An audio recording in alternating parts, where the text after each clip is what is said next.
Saludos. El Comité Pro Derechos Humanos de Puerto Rico se une a la conmemoración de la Revolución Nacionalista del 50 y hemos invitado al licenciado Eduardo Villanueva para que nos hable sobre la revolución y de la ley de la mordaza.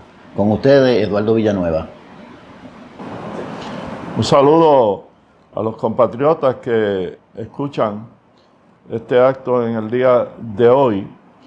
Contrario a lo que alguna gente usualmente hace cuando los invitan a que hablen, que se sienten que las personas que invitan tienen que agradecer al ponente lo que hace.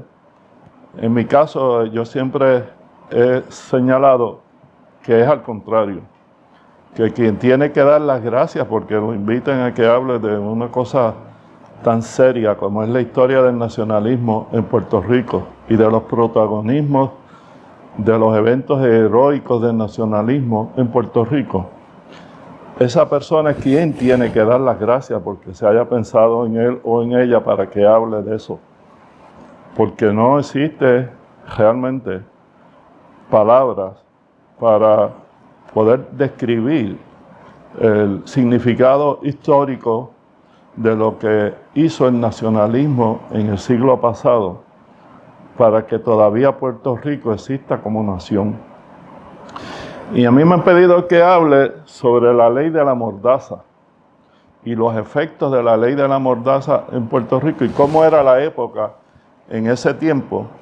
Y precisamente si algo ilustra la heroicidad del movimiento nacionalista en Puerto Rico es cómo se enfrentaron a la ley de la mordaza.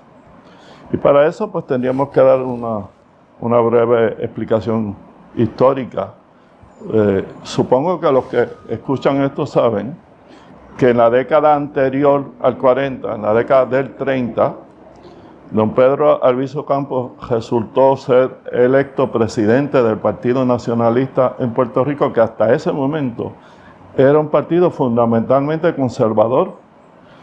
Albizu, que era muy fuerte, muy cáustico, definiendo a veces a sus rivales o a sus adversarios, decía que el nacionalismo era un nacionalismo de Ateneo y de cartón.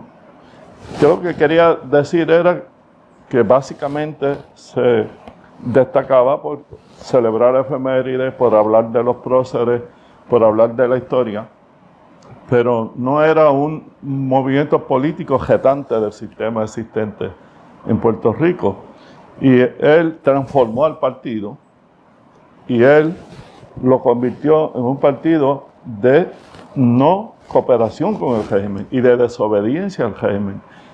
Y además de tratarlo todo, la lucha internacional, el artículo periodístico, la lucha en la universidad, la publicación de libros, el rescate de figuras históricas, como lo fue Ramón Emeterio Betances, Eugenio María de Hostos, Juan Ríos Rivera, José de Diego, las mujeres que en el inicio de esa lucha libertaria también sirvieron como puntales para luchar junto a los hombres, no detrás de los hombres.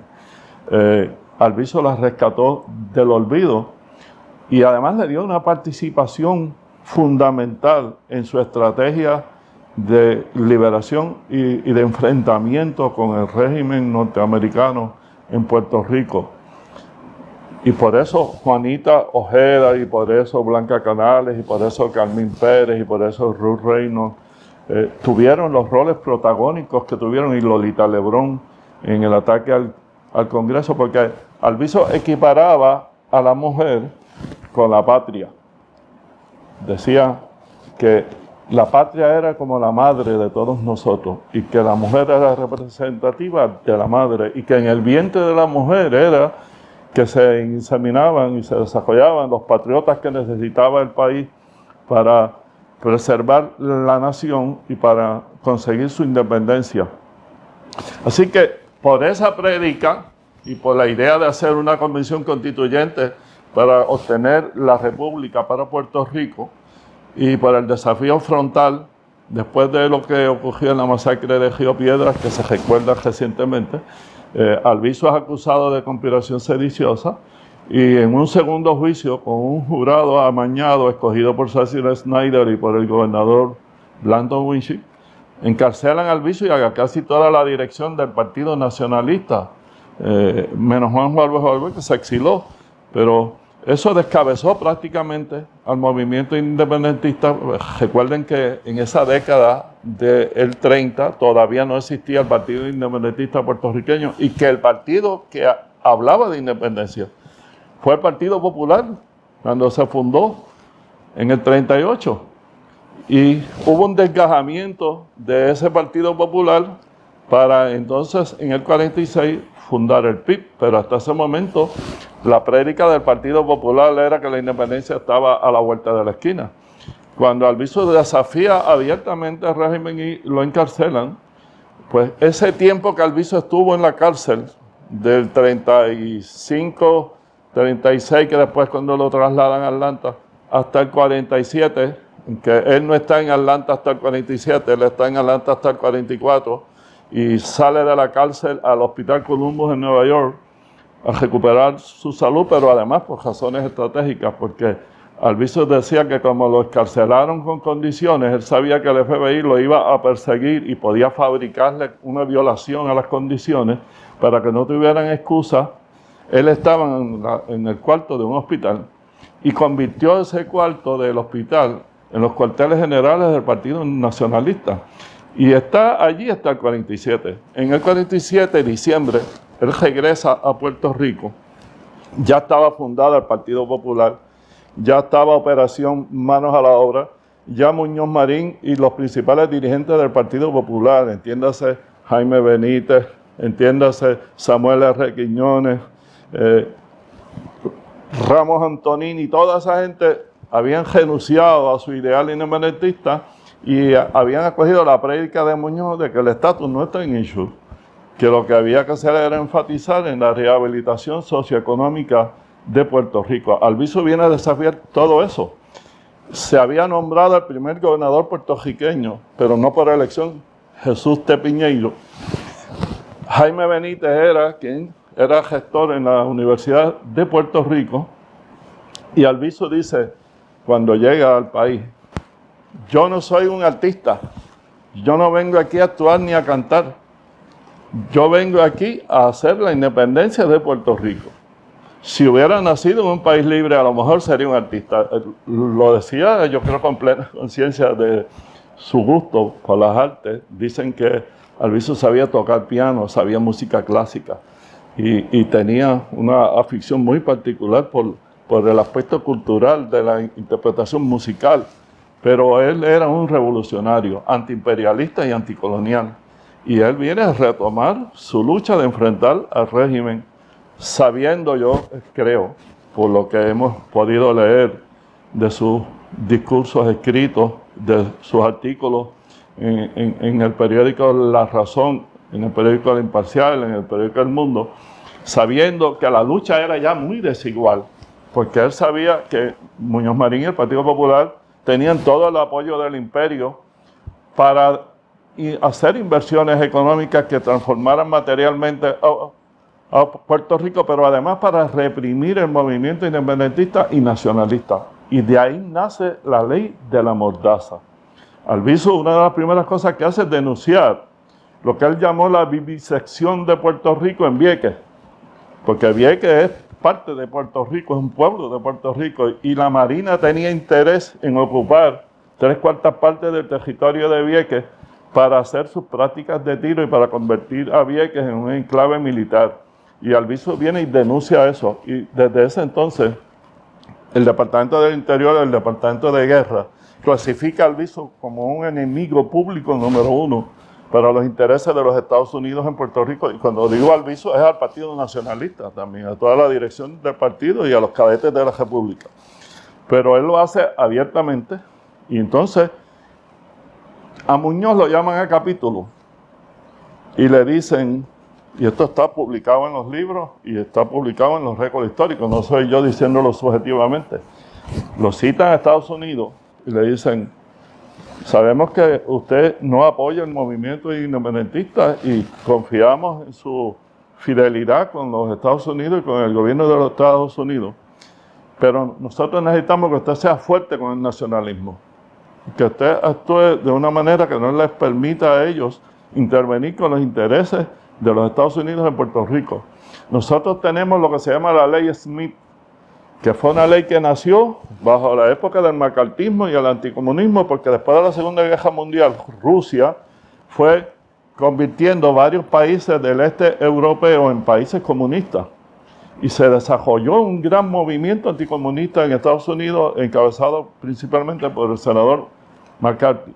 Pues querían los gringos, y lo lograron, que aquí se hiciera una ley similar a la ley Smith, que fue prácticamente un calco, que fue la ley 53, pero para que no aparecieran ellos reprimiendo directamente con una ley federal al movimiento nacionalista en Puerto Rico, que pareciera que era el gobierno de Puerto Rico que estaba tomando los pasos necesarios para que hubiese ley y orden aquí y solamente se pudiese ser independentista de modo doméstico, de modo civilizado, de modo tranquilo, que no afectara los intereses económicos ni militares de los Estados Unidos en Puerto Rico. Y de ahí nació la ley de la mordaza. Si ustedes leen los debates, donde hubo muy poca oposición en el interior del Partido Popular, solamente Celestino Iriarte y un independentista que ya era parte de la Cámara de Representantes, que era don Baltasar Quiñones Elías, representante por Aguadilla, impugnaron esa ley y la denunciaron como una ley violatoria de los derechos civiles más elementales, del derecho de asociación, del derecho de expresión, del derecho a tener ideas políticas propias. Esa ley se aprobó de noche e inicialmente se aprobó convirtiendo en delitos graves hacer expresiones o escritos a favor de un movimiento que abogara por el derrocamiento del gobierno de los Estados Unidos en Puerto Rico. Y para el inicio se prohibió el juicio por jurado, que en casi todos los países civilizados del mundo donde se dice que hay un gobierno y un sistema jurídico de ley y orden, cuando se le va a aplicar una pena que implica la cárcel y que es delito grave a alguien, hay juicio por jurado. Pues para la ley de la mordaza se prohibió inicialmente el juicio por jurado, se tenían que ver los casos por tribunal de derecho. Después se dieron cuenta de la barbaridad que era eso por las críticas que hubo en la prensa, en el periódico Imparcial, en El Mundo, en la prensa internacional, en los Estados Unidos, e incorporaron el derecho a juicio por jurado como una enmienda. Pero muchos de los juicios que se celebraron aquí bajo el amparo de la ley de la mordaza fueron por tribunal de derecho. Y claro, los jueces eran jueces nombrados por Muñoz Marín y leales al Partido Popular y anticomunistas y antiindependentistas, como Padró Pared y como otros jueces. Y ni se hable de lo que era el Departamento de Justicia de ese entonces, bajo Pepín Aponte, que era el fiscal general, y bajo la égida de José Trias Monge, que todavía yo no entiendo por qué hay independentistas que le dicen Don Pepe. Yo siempre me rehusé a decirle Don Pepe, yo le decía José Trias Monge, porque no hay duda de que era un jurista talentoso, que había estudiado en Yale, que sabía mucho derecho comparado, tenía una cultura general amplia, 7 idiomas, pero José Trias Monge fue uno de los precursores de la ley de la mordaza y uno de los perseguidores más crueles del independentismo y del nacionalismo en Puerto Rico y de Albizu en específico. Y fue quien le aconsejó a Muñoz cómo aplicar la ley de la mordaza y cómo defenderla en la opinión pública y en los tribunales. Y para los que dicen que se arrepintió antes de morir de sus actuaciones colonialistas y sus teorías colonialistas, porque escribió Puerto Rico, The Oldest Colonies in the World, la colonia más antigua del mundo, se les olvida, y yo lo tengo ahí un libro que escribió unas memorias que se llaman ¿Cómo fue?, donde él muere defendiendo la constitucionalidad de la ley de la mordaza. O sea que eso no era inconstitucional, que eso era para proteger la ley, el orden, la estabilidad social y la posibilidad de que cualquier lucha política fuera pacífica. Cuando internacionalmente el coloniaje está reconocido como un crimen contra la humanidad y se ha reconocido en tratados internacionales y en resoluciones internacionales el derecho a la defensa propia de las naciones, de utilizar las armas cuando no queda otra alternativa, cuando se cierran todas las avenidas legales posibles, utilizar las armas para defender la independencia y para defensa propia, para que no se pueda ocupar un territorio. Esa es la diferencia entre la lucha armada y el terrorismo. El terrorismo, por definición en ciencia política, es la teoría de sembrar miedo por el miedo mismo, no con objetivos políticos, sino para desestabilizar un gobierno. Por eso se atacan objetivos civiles y personas y edificios donde puede haber gente que no tiene nada que ver con la lucha política. Eso es terrorismo. Pero los países que han utilizado la lucha armada para defenderse, para proteger su territorio y su integridad nacional, pues están ejerciendo un derecho que es internacionalmente reconocido como válido. Y eso es lo que hacía el Partido Nacionalista en Puerto Rico. Cuando se quería usar a Vieques y a Culebra con fines militares y hacer actos que resultaban ser genocidas porque enfermaban a la población o ponían en peligro de riesgo a la vida mediante bombardeo de esa población, si nosotros combatíamos eso con las armas, estábamos ejerciendo la defensa propia. Cuando se llevaban a los jóvenes puertorriqueños, hasta incapacitados o tullidos, o como decía Alviso en el 50 en Lares, a servirle carne de cañón en la guerra de Correa, desde donde se hacían las leyes para que fuera obligatorio el servicio militar en Puerto Rico, fue desde el Congreso de los Estados Unidos. Y esa fue una de las razones por las cuales se atacó al Congreso el 1 de marzo de 1954, porque ahí era que se hacían las leyes militares para llevarse nuestra juventud a pelear injustamente en Corea y arbitrariamente. Pero aquí, ese periodo del 47 al 54, esos 7 años, fue la aplicación más cruel que se puede imaginar alguien de la ley de la mordaza. Aquí se llevaron para la cárcel a más de 1,000 personas por unas listas viejas que la policía tenía que había hecho desde el 30. Y eso lo discutieron en Fortaleza en una reunión donde estuvo Muñoz, donde estuvo Trías Monge, donde estuvo el Procurador General Vicente Heiger Polanco, que años más tarde denunció eso, pero no en ese momento. Y esas personas, muchos de ellos ya no eran independentistas ni nacionalistas. Ahí habían populares que habían dejado de ser independentistas y fueron a la cárcel para aparecer en las listas. Que como saben ustedes, después por el pleito que David Noriega llevó en la década del 70, esa práctica de hacer listas por razones ideológicas fue declarada inconstitucional. Eso fue como si hubiera sobrevivido la ley de la mordaza después del 54. Y aquí se quitó la ley de la mordaza y Trías Monge se dio a que se quitara y Muñoz se dio a que se quitara, no por voluntad propia ni porque ya habían encarcelado al Alviso en el 54 de nuevo y a los nacionalistas y habían prácticamente exterminado numéricamente porque espiritual e ideológicamente no lo habían podido hacer. Y de eso voy a hablar al final. Pero numéricamente ya ellos sabían que o tenían presos, o tenían en el exilio, o tenían reprimidos en sus hogares y sin trabajo a todo el movimiento independentista en Puerto Rico. Aún así no quitaban la ley de la mordaza, la quitaron porque en el 1957 en Estados Unidos se resolvió un caso que decía que la ley Smith, que como les dije al principio de esta charla, la de la mordaza era un calco, era una copia de esa ley. La ley Smith era inconstitucional. Y ellos sabían entonces que si se llegaba a un pleito al Tribunal Federal cuestionando la ley de la mordaza, los tribunales federales iban a tener que declararla inconstitucional porque era lo mismo que la ley Smith.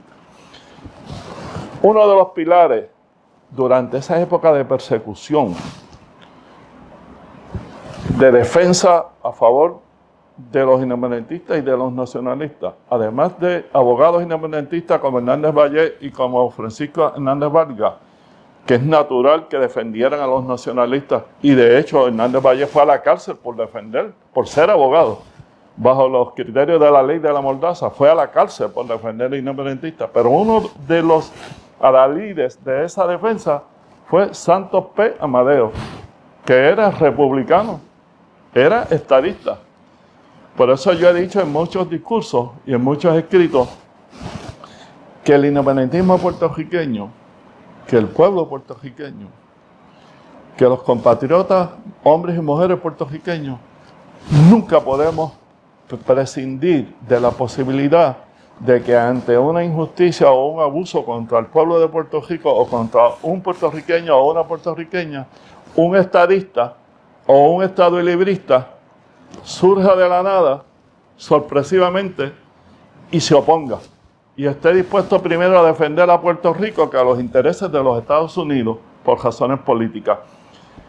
¿Y por qué yo enfatizo en eso? Lo enfatizo primero por razones tácticas, de que nunca debemos de prescindir de la posibilidad de que nos apoyen puertorriqueños en nuestra lucha justa, pero por una segunda razón. Porque eso es lo que establece la diferencia de lo que es ser puertorriqueño y ser norteamericano. Los dos son nacionalistas. Los puertorriqueños son nacionalistas cultural, sociológica y espiritualmente. Y los norteamericanos son nacionalistas sociológica, política y culturalmente. Es decir, un ciudadano de Texas, o de Nueva York, o de Boston, o de California, de cualquiera de los 50 estados, sabe que si hay un conflicto de intereses económicos y políticos entre el gobierno federal y el gobierno de uno de los estados, su obligación patriótica, nacional, es estar del lado del gobierno federal. Porque ese gobierno federal es una nación, no es una pluralidad de naciones, es una nación. Y los intereses del todo van por encima de los intereses de las partes que componen el todo. Pues es lo mismo con los puertorriqueños, aunque sean estadistas o estadolibristas o anarquistas o independentistas, saben que cuando hay un conflicto de nacionalidades, cuando los intereses de la nación puertorriqueña están de frente a los intereses de la nación norteamericana, o de Inglaterra, o de España, o de Italia, de cualquier nación que nos quiera atacar a nosotros o nos quiera destruir, los intereses de la nación puertorriqueña son primero. Y eso es lo que no logró derrotar la ley de la mordaza. La ley de la mordaza metió a la cárcel injustamente a don Francisco Matos Paoli, poeta, por declamar poemas a favor de la independencia. Bajo la época de la ley de la mordaza se hicieron carpetas hasta contra niños que recitaban poemas patrióticos que sus papás le enseñaban. Bajo la ley de la mordaza se metió a la cárcel a don Pablo García, que era comunista, y no participó en la revolución nacionalista del 50. Porque a pesar de que Muñoz decía que los actos violentos que hubo aquí en el 50 y en el 54 eran producto del movimiento comunista, Muñoz sabía que eso era falso. Porque aquí el movimiento comunista era muy exiguo, muy pequeño, y de hecho en los inicios del Partido Popular, el Partido Comunista del 38 apoyó al Partido Popular en las elecciones por su programa político en ese entonces con una retórica a favor del movimiento obrero. Como el Partido Socialista se había aliado con el Partido Republicano y era un partido estadista, y no era en realidad un partido de los trabajadores, el Partido Comunista apoyó al Partido Popular, que en ese entonces hablaba de la independencia todavía. Muñoz sabía esas diferencias entre nacionalistas e independentistas, y aún así, demagógicamente decía que los actos del 50 de la Revolución Nacionalista en Jayuya, Tuado, Peñuela, Ponce, en Isabela, en San Juan, eran parte del movimiento comunista internacional cuando sabía que eso era falso. ¿Por qué enfatizó eso también? Lo tengo que enfatizar porque el ataque a Casa Blair, a Truman, que hizo Oscar Collazo y Griselio Torresola, fue precisamente para derrotar el argumento de Muñoz en Estados Unidos de que la revolución del 50, del 30 de octubre, fíjense en la fecha que es importante, 30 de octubre del 50, 1 de noviembre del 50, 2 días después, ellos querían refutar que eso era parte del movimiento comunista internacional. Como ni Griselio ni Oscar eran comunistas, lo que eran miembros del Partido Nacionalistas y puertorriqueños, quisieron ir a hacer una manifestación directa al corazón del imperio, que es la casa donde vivía el presidente de los Estados Unidos. Y por eso atacan a Truman. Eso es bien importante porque el nacionalismo muchas veces no ejerció violencia como una táctica primigenia, como un impulso inicial para lograr un resultado político. Casi siempre fue de verdad en defensa propia. ¿Por qué es que ejecutan al coronel Riggs en la década del 30? Bueno, lo ejecutan por la masacre de Río Piedra, porque murieron estudiantes independentistas puertorriqueños que defendían el derecho de Albizu a hablar en la universidad, y entonces en represalia van y ajustician al coronel Riggs, que era un genocida, que era un perseguidor, que fue responsable de la muerte de Sandino en Nicaragua. Y la revuelta del 50, es importante que se sepa también la revolución del 50. Albizu tiene una conversación extensísima que yo le he citado antes con Juan Antonio Cogegel, que empieza por la tarde y Cogegel dice que se acabó por la noche a la luz de unas velas. Y el genio político militar de Albizu era tal que Albizu le dice en esa conversación a Cogegel, y lo digo para que se sepa que la revolución del 50 no fue meramente para demostrarle al mundo que los puertorriqueños no estaban dispuestos a apoyar la creación de Lela y que Puerto Rico no había dejado de ser una colonia cuando se convirtió en un Estado libre asociado, sino algo más lejos, más profundo. Albizu le dice a Cogegel en esa conversación: en la Segunda Guerra Mundial, Estados Unidos tiró la bomba atómica en Hiroshima y Nagasaki y no recibió una respuesta de ningún país del mundo. Y murieron ahí millones de personas y van a quedar enfermas otras millones de personas por muchísimas décadas. No recibieron una respuesta militar de ningún país del mundo. Usando un término de las armas y de la milicia, Albizu dice: por un ricochet de la historia, lo próximo que pudieran intentar hacer es anexar a Puerto Rico como un Estado y a Filipinas. Y tienen que saber que si lo intentan habría una respuesta de los puertorriqueños para impedirlo. Y que va a ser una respuesta militar.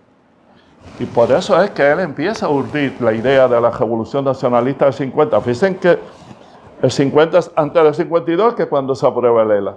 Así que no fue necesariamente, únicamente para refutar al ELA. Es también para que sepan que aquí no nos iban a poder hacer un Estado sin que hubiera lucha. Porque eso es ejercer la defensa propia cuando se trata de destruir una nacionalidad. Lo meten en la cárcel a Albizu en el 50, empieza la presión internacional para que lo escarcelen. Muñoz se ve obligado a escarcelarlo en el 53. Todo esto bajo la época de la ley de la mordaza. Oigan, nadie ni leyendo los libros puede saber el heroísmo que los independentistas ejercieron, las mujeres y los hombres, en esa época de casi 7 años. Porque le negaban hasta medicina al que fuera independentista. Y cuando don Gilberto fue a inscribir al partido, había instrucciones para que no se le dieran medicinas en los hospitales públicos a los que estuvieran dispuestos a firmar para la inscripción del partido independentista. Esa represión fue tal que creó una migración de independentistas hacia Nueva York, hacia Chicago, hacia Boston. Y por eso es que el partido independentista pasa de ser segundo partido en el 52 y 56 a desaparecer prácticamente como partido. Y resumo todo lo que he dicho.